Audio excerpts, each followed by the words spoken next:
কোরবানি পশুর ছবি বা ভিডিও সামাজিক মাধ্যমে পোস্ট করা জায়েজ কিনা? কোরবানি পশুর ছবি বা ভিডিও এটা সামাজিক মাধ্যমে যদি মানুষকে দেখাবার জন্য, বাহবা কুড়াবার জন্য, নিজের বন্ধু বান্ধবদের কাছে নিজেদের সামাজিক অবস্থান জানান দেওয়ার জন্য করেন, তাহলে তো এটা নিন্দনীয় এবং এটা রিয়াল বা লৌকিকতার মধ্যে পড়বে।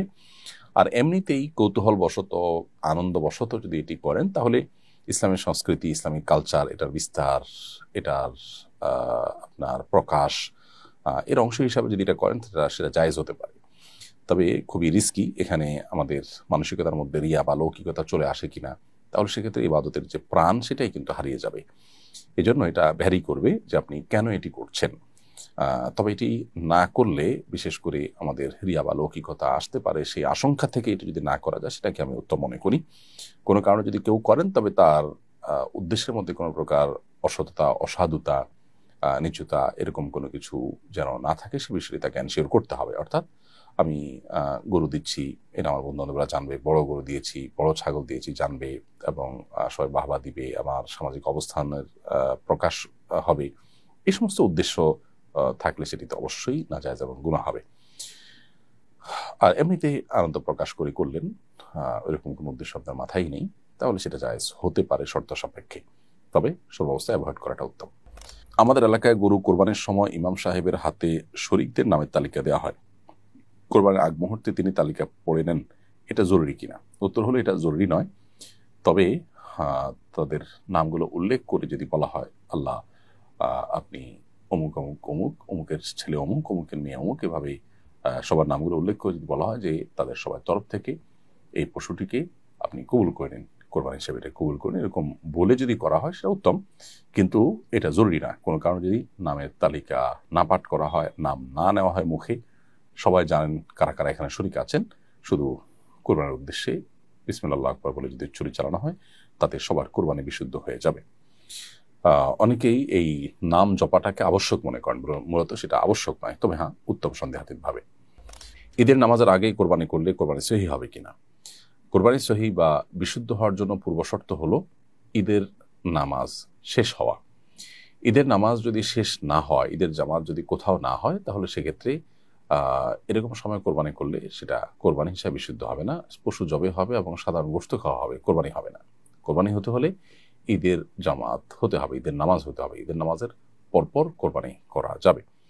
অতএব আপনি যে এলাকাতে কোরবানি করছেন, হয়তো এই এলাকাতে ঈদের নামাজের এখনো সময় হলো না বা পড়া হলো না, অন্য কোথাও ঈদের নামাজ হয়েছে, আপনি সেখানে পড়েছেন বা ঈদের জামাত হয়েছে, তারপরে কোরবানি করলে সেটি বিশুদ্ধ হবে।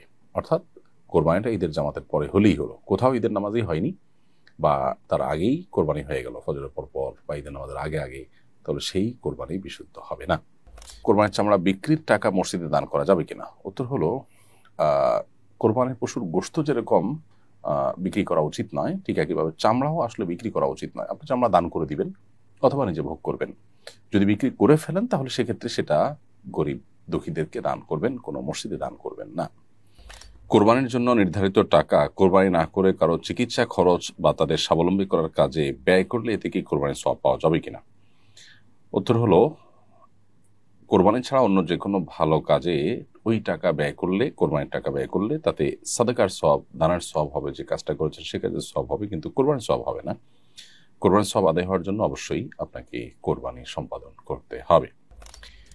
কোরবানির টাকা যদি কোনো কারণে চুরি হয়ে যায় বা ছিনতাই হয়ে যায়, তাহলে কি ওই ব্যক্তির উপর কোরবানি দেওয়া ওয়াজিব থাকবে? কোরবানি করার জন্য যে টাকাটা আপনি রেখেছেন, সে টাকাটা যদি চুরি হয়ে যায়, ছিনতাই হয়ে যায়, বা কোরবানির পশুটাই ছিনতাই হয়ে গেল, কোরবানির পশুটাই চুরি হয়ে গেল, তাহলে আপনার উপরে কোরবানি আবশ্যক হবে কিনা? উত্তর হলো, যদি আপনার কোরবানির টাকা চুরি হওয়ার পর, গচ্ছা যাওয়ার পরও আপনার কাছে যে সম্পদ থাকে সেটা দিয়ে কোরবানি আপনার উপরে ওয়াজিব হয়, অর্থাৎ নেশা পরিমাণ সম্পদ যদি তারপরও থাকে, তাহলে আপনাকে কোরবানি অবশ্যই করতে হবে, এবং যেটা কাছে সেটা দিয়ে আলাদা করে পশু কিনে আপনাকে কোরবানি করার দায়িত্ব নিতে হবে এবং ব্যবস্থা করতে হবে। কারণ চুরি হওয়ার পরও আপনার কাছে নেশা পরিমাণ সম্পদ আছে এবং কোরবানি আপনি এখন বাস্তবায়ন করেন নাই, সো আলাদা করে যে টাকা আছে সে টাকা দিয়ে কোরবানির পশু কিনে আপনি কোরবানি করবেন। এখন প্রশ্ন হলো, যে টাকাটা চুরি হয়ে গেল, ছিনতাই হয়ে গেল, বা পশুটা চুরি হয়ে গেল, ছিনতাই হয়ে গেল, তো সেটা কারণ এতে আমার লস হয়ে গেল? উত্তর হলো সেটার সব পরিপূর্ণভাবে আপনি আল্লাহর কাছে পাবেন। মান হাম্মা বিহাসানাতিন ফালাম ইয়ামালহা, নবী সাল্লাল্লাহু আলাইহি ওয়াসাল্লাম বলেছেন, যদি কেউ ভালো কাজের নিয়ত করে আর ভালো কাজটি করতে না পারে, তো আল্লাহ তাআলার পক্ষ থেকে তার জন্য কুতিবাত লাহু হাসানাহ, তার জন্য বিনিময় লেখা হয়ে যায়। অতএব আপনি কোরবানির জন্য 20,000 টাকা জমা রেখেছেন, কিন্তু টাকাটা চুরি হয়ে গেল, ছিনতাইকারী নিয়ে গেল। যেহেতু আপনি এটা ভালো কাজের জন্য রেখেছেন, ভালো কাজে ব্যবহার করতে না পারলেও আপনার এটা সেই অর্থে লস হবে না, বরং এর সব আপনি আল্লাহর কাছে পাবেন। আর পরবর্তীতে নেশা পরিমাণ টাকা থাকলে সেটা দিয়ে যদি আপনি কোরবানি করেন আলাদা করে, তাহলে সেক্ষেত্রে তার মূল সব তো আপনার কাছে থাকছেই। অতএব ইমানদার আসলে লস করবার মতো কোনো বিষয় এখানে নেই।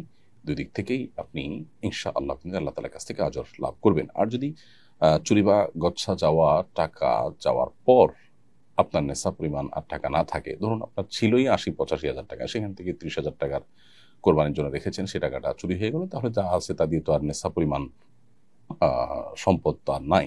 অতএব সেটা কারণে কোরবানি আপনার উপর বর্তাবে না। তাহলে খোলাসা কথা হলো, চুরি বা গচ্ছা যাওয়ার পর যদি নেশা পরিমাণ টাকা থাকে, তাহলে আলাদা করে কোরবানি করতে হবে, আর হারানো টাকার সওয়াব আল্লাহর কাছে আলাদা করে আপনি পাবেন।